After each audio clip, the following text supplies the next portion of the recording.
Non veg சமையல் சொந்தங்களுக்கு வணக்கம். இன்னைக்கு ஹோட்டல் சீரிஸ் வரிசையில் நம்ம அடிக்கடி அதிகமாக விலை கொடுத்து ஹோட்டல்களில் வாங்குற சுக்கா வறுவல், அதாவது சிக்கன் சுக்கா வறுவல் எப்படி வீட்டில் நம்ம ஈஸியாக பண்ணலாம் அப்படிங்கிறத இன்னைக்கு வீடியோவில் நம்ம பார்க்க போகிறோம். ஏற்கனவே நம்ம சேனலில் பட்டர் சிக்கன், முகலாய் சிக்கன் போட்டிருக்கிறோம். அந்த வரிசையில் இன்னைக்கு சிக்கன் சுக்கா எப்படி செய்யலான்னு தான் பார்க்க போகிறோம். நம்ம எப்பவும் வீட்டில் எடுக்கிற சிக்கனை ஒவ்வொரு தடவையும் கொஞ்சம் டிஃப்ரெண்ட்டாக இந்த மாதிரி செஞ்சு கொடுத்தோம் அப்படின்னா வீட்டில் இருக்கிறவங்க ரொம்பவே ரசித்து நல்லா சாப்பிடுவாங்க. இப்போ இதை எப்படி செய்யலான்னு பார்க்கறதுக்கு முன்னாடி இந்த வீடியோக்கு ஒரே ஒரு லைக்கை மட்டும் போட்டு விட்டுருங்க.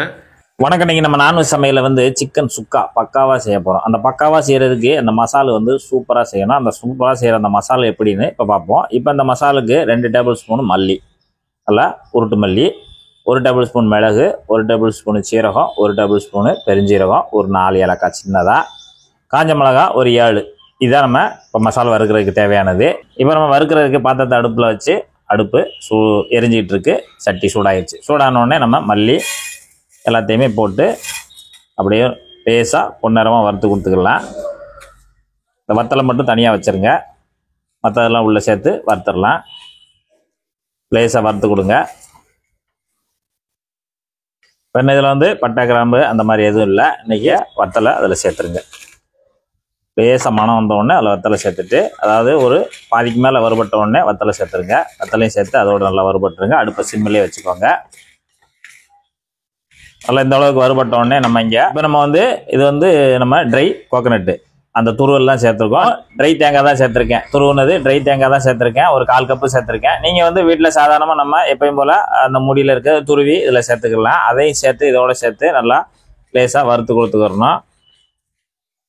நம்ம ட்ரை தேங்காய்ன்றதுனால லேசாக வறுத்தாலே போதும். நீங்கள் நம்ம சாதாரணமாக ஃப்ரெஷ்ஷாக போட்டீங்க அப்படின்னா அதை நல்லா கொஞ்சம் லைட்டாக ப்ரௌன் வர அளவுக்கு நல்லா வறுத்துக்கிறணும். இப்போ நல்லா வறுபட்டுருச்சு. இந்த அளவுக்கு வறுபட்டோடனே நம்ம ஸ்டவ் ஆஃப் பண்ணிவிட்டு இதை நல்லா ஆற வச்சுட்டு பொடி பண்ணிடணும்.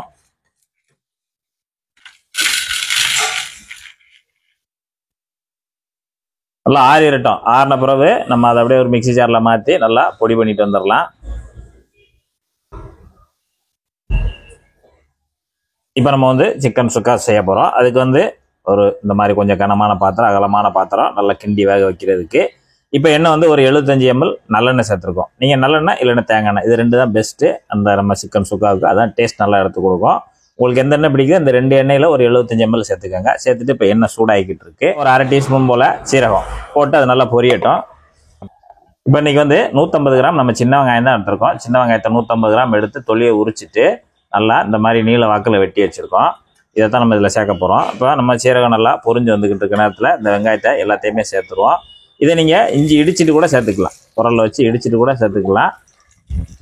பெரிய வெங்காயம் சேர்க்கறனால நீங்கள் இதே அளவில் நீங்கள் அது கிட்டத்தட்ட ஒரு 200 கிராம் வரைக்கும் நீங்கள் சேர்த்துக்கலாம் பெரிய வெங்காயத்தை.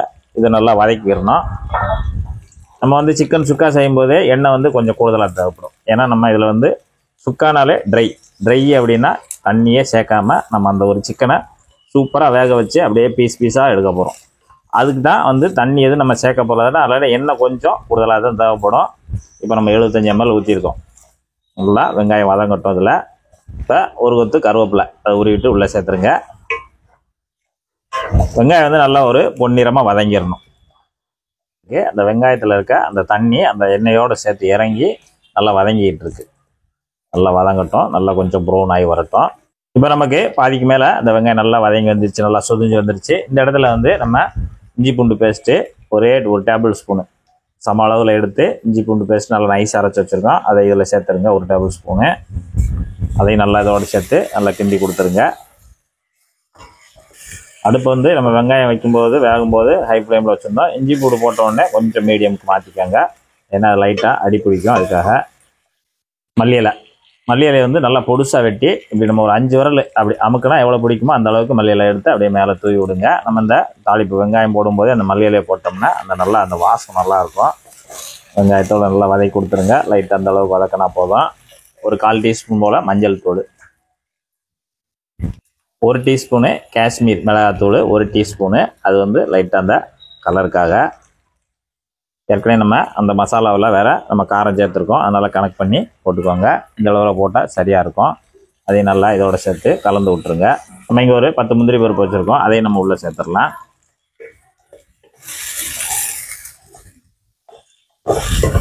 எல்லாத்தையும் நல்லா கலந்து விடுங்க.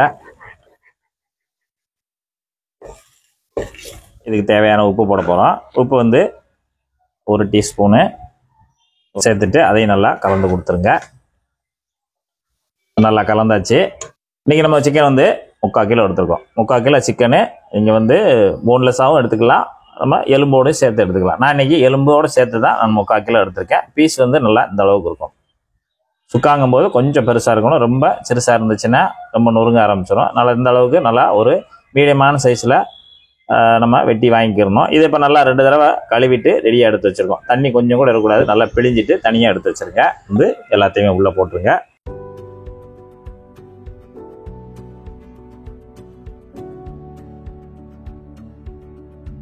இந்த கோழியெல்லாம் சேர்த்துட்டு ஹை ஃப்ளேமில் தான் இருக்குது, ஹை ஃப்ளேம்லேயே வச்சு விட்டுக்கோங்க. அந்த மசாலாலே புரட்டி விடுங்க. இப்போ நம்ம அந்த வெங்காயத்தில் போட்டு நல்லா வதக்கின வெங்காயத்தில் போட்டு அந்த மசாலாலே போட்டு இந்த சிக்கனை வந்து நல்லா கலந்து விடுங்க. நல்லா அந்த அளவுக்கு கலந்து விட்டுட்டு ஒரு நிமிஷம் போல் கலந்து விட்டுட்டு ஹை ஃப்ளேமில் வச்சு ஒரு 3 நிமிஷம் மட்டும் நல்லா வேக விடுங்க. அந்த சிக்கனில் இருக்க தண்ணி, அந்த எண்ணெய், அந்த வெங்காயத்தை எல்லாம் சேர்ந்து நல்லா வெந்து வரட்டும். ஒரு 3 நிமிஷம் மட்டும். இப்போ நமக்கு 3 நிமிஷம் ஆயிடுச்சு. நம்ம இப்போ மூடி எடுத்துட்டு நல்லா ஒரு தடவை கலந்து விடுங்க. இந்த தண்ணி பார்த்தீங்கன்னா நம்ம எதுவுமே ஊற்றலை, ஆனாலும் இவ்வளோ தண்ணி நமக்கு அந்த சிக்கன்லேருந்து இறங்கி நல்லா வெந்துக்கிட்டு இருக்கு. இப்போ நம்ம நல்லா கலந்து விடுங்க. 3 நிமிஷம் ஹை ஃப்ளேமில் வச்சு நல்லா அந்த சிக்கனை வந்து அந்த தண்ணி கொஞ்சம் சுண்டுற அளவுக்கு நம்ம வேக வச்சாச்சு. இப்போ நம்ம வந்து லோ ஃப்ளேமில் மாற்றிட்டு ஒரு 15லேருந்து 20 நிமிஷம் நம்ம அதை நல்லா மெதுவாக வேக வைக்கணும். இப்போ மூடி போட்டு ஒரு 20 நிமிஷம் லோ ஃப்ளேமில் நம்ம அதை வேக வச்சு எடுத்துக்கணும். லோ ஃப்ளேமில் வச்சு ஒரு 10 நிமிஷம் ஆச்சு. 10 நிமிஷத்தில் நம்ம அதை கிண்டி கொடுத்துடலாம். அப்பப்போ லைட்டாக கிண்டி கொடுத்துக்கலாம்.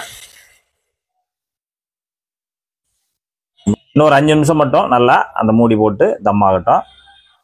இப்போ நமக்கு நல்லா 1/4 மணி நேரம் ஆச்சு. மசாலு அந்த உப்பு எல்லாம் அதில் சேர்ந்துருச்சு. இப்போ நல்லா இந்த அளவு கிண்டி கொடுத்துருங்க. அது வந்து நல்லா பூவாக வெந்துடும். நம்ம அரைச்சி வச்சிருக்கக்கூடிய அந்த மசால், அதாவது சுக்கா மசாலில் ஒரு 3/4 வாசியை போட்டுருங்க. 1/4 வாசியை அப்படியே மேலே தூவி விடுங்க. அதுக்கு லாஸ்ட்டாக தான் அந்த மாதிரி போடணும். ஏன்னா நமக்கு மசாலா நல்லா வறுத்த மசாலு அரைச்சிருக்கோம். போட்டு ஒரு 1 நிமிஷம் 2 நிமிஷம் மட்டும் கிண்டி கொடுத்து நமக்கு முடிகிற மாதிரி இருக்கும். அவ்வளோதான். இந்த சிக்கனில் அப்படியே பிரட்டி விடுங்க. அந்த மசாலா போட்டு இந்த அளவுக்கு நல்லா பிரட்டி கொடுத்துருங்க. இப்போ நம்ம அடுப்பு சிம்மிலேயும் அந்த மசாலா போட்டோடனே ஒரு நிமிஷம் மட்டும் அப்படியே இருக்கட்டும். நல்லா அப்போ கலந்து விட்டுட்டு அப்படியே வச்சுருங்க. 1 நிமிஷம் ஆச்சு. 1 நிமிஷம் ஆனவுடனே ஒரு சின்னதாக எலுமிச்சம்பழம் இந்த அளவுக்கு 1/2 எலுமிச்சம்பழத்தை மட்டும் லேசாக அப்படியே ஒரு 10 சொட்டு 15 சொட்டு மட்டும் அவ்வளோதான் புழிஞ்சு விட்டுருங்க. கடைசியாக கொஞ்சமாக கொத்தமல்லி தழை நல்லா புதுசாக நொறுக்குனதை அப்படி மேலே தூவி விட்டுருங்க. பொலுன்னு இருக்கணும் அந்த சிக்கன். சுக்கானாலே நம்ம சுக்கா காஞ்சி போச்சுன்னு சொல்லுவோம்ல, அதாவது சுக்கா காஞ்சி போச்சுன்னா அதில் எதுவுமே இருக்கக்கூடாது, ட்ரையாக இருக்கணும். அதுதான் சுக்கா. இந்த மாதிரியெல்லாம் நம்ம வந்து இன்றைக்கி 3/4 கிலோ எடுத்துருக்கோம். இதெல்லாம் கிட்டத்தட்ட 2 பேர் காலி பண்ணிடுவாங்க. தயாராகிடுச்சு. அவ்வளோ இந்த இடத்துல நீங்கள் ஸ்டவ் ஆஃப் பண்ணிவிட்டு வச்சு சாப்பிட்லாம். நம்ம டேஸ்ட் பண்ணி பார்த்துடலாம்.